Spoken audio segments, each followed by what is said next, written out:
Dadam sahardan tortib tunur qizdirib, xemir yo'g'irib, onamning bo'yi yetmagan tunur teginlarga nonni o'zi yiqib ketadi.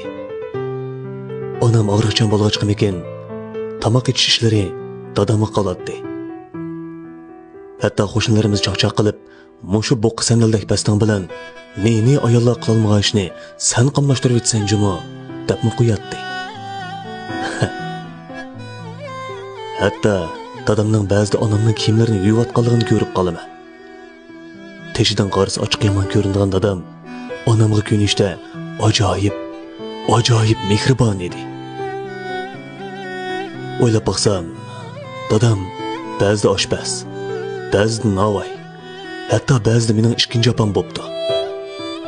Turmush otliq orvani tang so'rab ketib borgan dadam onamga qaraganimda bu xil muhabbatni kinolarda, kitoblarda ko'rmasamkan deyman.